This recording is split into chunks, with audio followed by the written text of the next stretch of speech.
Continuando, então, ainda no fundamento pedagógico, interações e brincadeira, quando o professor ele compreende a importância do brincar nessa faixa etária da educação infantil, ele, ele tem um importante papel de proporcionar a brincadeira de forma rica no dia a dia da sua prática pedagógica.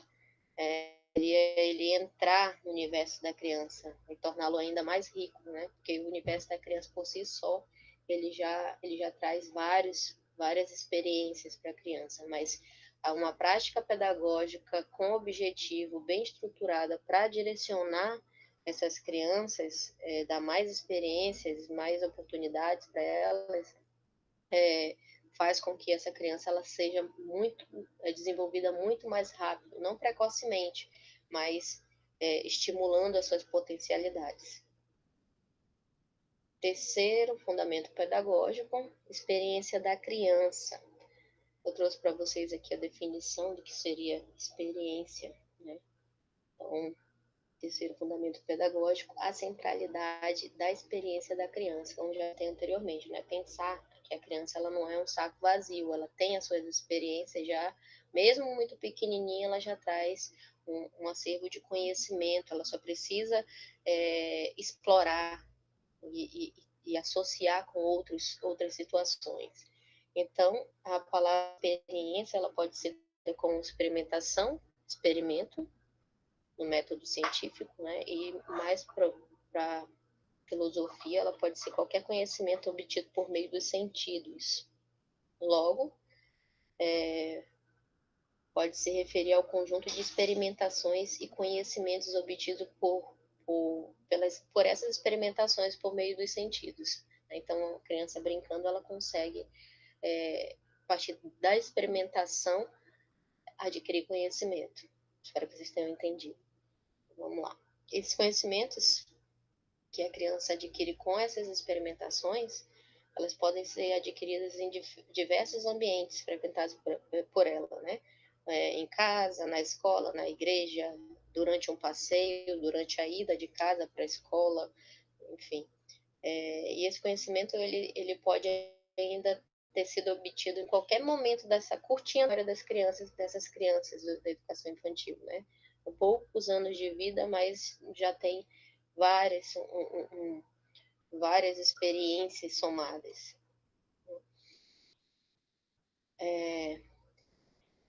Esse conhecimento ele é constituído por um conjunto de experimentações que a criança tem, ao qual, por conta das situações que ela é exposta, né, o que ela se expõe. Algumas dessas experiências, elas talvez ainda nem estejam consolidadas, né, mas estão em processos de consolidação. Então, o fato da criança ela ter tido experiência uma vez com uma situação não quer dizer que ela vai adquirir conhecimento, mas vai ficar retido alguma informação com relação a essa experimentação, né? Essa experiência. E no momento em que for oferecido novamente para ela, aí vai se consolidando, vai começando a aprendizagem, vai começando a se desenvolver. Vocês vejam isso em processo de aprendizagem motora.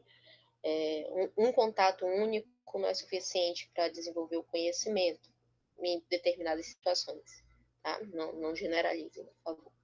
Então, para crianças pequenas, a experiência ela exige tempo e por isso é preciso planejar, levando em consideração a flexibilidade para possibilitar às crianças o desenvolvimento do percurso. Então, ela tem que ter tempo de vivenciar e repetir, tudo dentro da criança. Então, para que ela consiga, para que ela habilidade de associar o que ela já vivenciou antes, né? Então, esse desenvolvimento do percurso traz a trajetória dela, então, o que ela já vivenciou antes, com o que ela está vivenciando agora, e ela tenha esse tempo para processar e conseguir consolidar o conhecimento dentro daquela experiência que ela está vivendo naquela situação e outras que ela já viveu em outros momentos semelhantes a essa experiência. Para que se realize um fluxo de experiências passadas e para a construção, a conclusão da solução, do término, da consumação, então, para que ela consiga, de fato, reter esse conhecimento, né? Para que ela possa, de fato, aprender situações a partir das suas experiências. É importante que os planejamentos elas considerem o tempo necessário para a criança adquirir a condição para passar da primeira experimentação para a consolidação do conhecimento de fato. O terceiro fundamento, então, o papel da avaliação na educação infantil. Bom, na educação infantil, a avaliação ela não tem um caráter classificatório, nem discriminatório, né? Na verdade, em nenhum nível deveria ser classificatório nem discriminatório, mas infelizmente acaba sendo, né?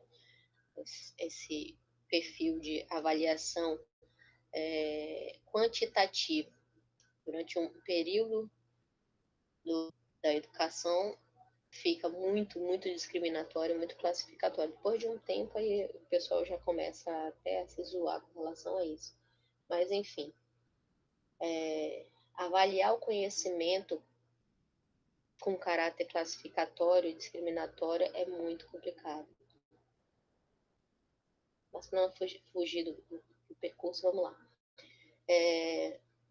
A avaliação na educação infantil, ela também não tem como objetivo formalizar uma progressão, né? Formalizar a aprendizagem progressiva da criança de um período para o outro. Não posso falar para vocês, ela não taxa, né? Ela é mais individual, deve ser mais individual. Ela é vista como um conjunto de ações, procedimentos e instrumentos utilizados para acompanhar o processo de desenvolvimento da criança, mais individual. A base, na base, a avaliação ela pode ser documentada, né? Ela sugere que a avaliação ela pode ser documentada e organizada durante, por exemplo, um período. E como que vai ser documentado? Como se documenta na educação infantil? Por meio de portfólio, por desenhos, pintura de um determinado período, os registros de observação, relatórios produzidos pelos professores, né, do dia a dia ou de semanal ou quinzenal em relação a uma criança específica. Né? Então, se vê o progresso individual da criança, né? E não se coloca tudo dentro de um pacote só, como era antigamente, né? Tinha ainda aquela classificação. Talvez vocês lembrem, não sei se vocês viveram isso, mas era aquela classificação insuficiente, regular, bom, muito bom, ótimo. Então, isso era um jeito classificatório de se avaliar, que hoje em dia não se usa mais. Espero que não, né? Pelo menos a gente já avançou nesse sentido. Bom, os instrumentos utilizados para avaliação, na verdade, na proposta da BNCC, eles devem ser utilizados para avaliar, eles devem permitir examinar os critérios de qualidade da educação que é oferecida pela instituição, né, de uma forma geral, e de uma forma mais específica, como eu já comentei, ele deve permitir o acompanhamento particularizado do aprendizado do aluno, de um aluno, né, individualmente, descrevendo o seu desenvolvimento e ampliando a visão do professor para as mudanças que ele deve fazer em sua prática pedagógica. Em relação à instituição, para verificar, para avaliar as mudanças que a instituição deve fazer para melhorar a qualidade nessa oferta da educação, né? E essa foi a quarta, né? Desculpa, eu acho que eu comi bola aqui, pera pouco. A experiência da criança é a terceira e a avaliação é a quarta. Desculpa aí que eu esqueci de mudar o númerozinho. Então, falar um pouco da estruturação da BNCC. Deixa eu ver aqui que eu esqueci de notar o tempo. Então, para a educação infantil, a educação infantil, ela possui, a BNCC, ela apresenta diferentes camadas para a educação infantil, né? Como se fosse, pode se chamar de camadas, né? Direitos de aprendizagem e desenvolvimento, os campos de experiência e os objetivos de aprendizagem e desenvolvimento. Então, essas três estruturas aqui, elas formam a BNCC para a educação infantil. A forma de camada na qual a BNCC está organizada, ela apresenta um dispositivo para a garantia dos direitos indicados pelo DCN, né? Então, é bem semelhante nesse sentido, no sentido dos princípios éticos, políticos e estéticos, que até se eu não me engano, a Manu comentou na aula retrasada, onde o princípio ético, ele envolve garantir o direito ao desenvolvimento da autonomia, da responsabilidade, da solidariedade e do respeito ao bem comum, ao meio ambiente, às diferentes culturas, diferentes identidades e singularidades. Já político, ele envolve os direitos de cidadania, do exercício da criticidade, do respeito à ordem democrática, e já os estéticos,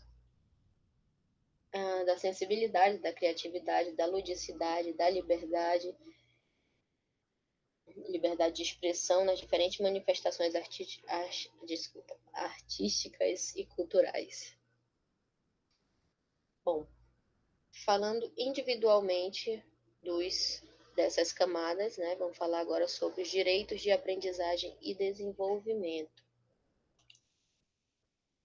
Bom, como comentei anteriormente, para atender às aprendizagens essenciais da educação infantil, que por sua vez estão vinculadas às 10 competências gerais que nós já comentamos, a BNCC ela define os direitos de aprendizagem das crianças para essa etapa do ensino infantil. E esses direitos de aprendizagem e desenvolvimento são 6: o conviver, o brincar, o participar, o explorar, o expressar e o conhecer-se. Nós vamos ver rapidamente de um por um. Então, no direito de aprendizagem conviver, a BNCC sugere que esse direito seja oferecido às crianças, oportunizado às crianças o direito de conviver com outras crianças e adultos em pequenos e grandes grupos, utilizando diferentes linguagens, ampliando o conhecimento de si e do outro e o respeito em relação à cultura e às diferenças entre as pessoas. Nesse direito do conviver, a gente já consegue ver um pouco de das 10 competências gerais. No direito de aprendizagem brincar, deve ser oportunizado às crianças o direito de brincar cotidianamente de diversas formas, em diferentes espaços e tempos, com diferentes parceiros, crianças e adultos, ampliando e diversificando seu acesso às produções culturais, seus conhecimentos, sua imaginação, sua criatividade e suas experiências emocionais, corporais, sensoriais, expressivas, cognitivas, sociais e relacionais. Já no direito de aprendizagem participar, deve-se oportunizar a criança o direito de participar ativamente com adultos e outras crianças, tanto no planejamento da gestão da escola e das atividades propostas pelo educador, quanto da realização das atividades da vida cotidiana, como a escolha das brincadeiras, dos materiais e dos ambientes, desenvolvendo diferentes linguagens e elaborando conhecimentos decidindo e se posicionando. Eu estou citando, estou apenas lendo, porque em uma outra aula nós vamos falar um pouco mais aprofundado sobre esses direitos. Então vamos lá. O direito de explorar deve ser oportunizado para a criança, o direito de explorar movimentos, gestos, sons, formas, texturas, cores, palavras, emoções, transformações, relacionamentos, histórias, objetos e elementos da natureza, na escola e fora dela, ampliando seus saberes sobre a cultura e suas diversas modalidades, as artes, a escrita, a ciência e a tecnologia. Já no direito de expressar como sujeito dialógico, criativo e sensível, suas necessidades, emoções, sentimentos, dúvidas, hipóteses, descobertas, opiniões e questionamentos por meio de diferentes linguagens. E, por fim, no direito conhecer-se e construir sua identidade pessoal, social e cultural, constituindo uma imagem positiva de si e de seus grupos de pertencimento, nas diversas experiências de cuidados, interações, brincadeiras e linguagens vivenciadas na instituição escolar e em seu contexto familiar e comunitário. Então, no geral, na educação infantil, esses 6 direitos de aprendizagem e desenvolvimento, eles devem ser pensados durante a prática pedagógica, durante a elaboração do currículo, durante o planejamento da aula em si, como que eu vou oferecer esses direitos nessas aulas para essas crianças. Então, eles devem estar presentes. Tá? Eu vou interromper a aula aqui para não ficar muito extensa.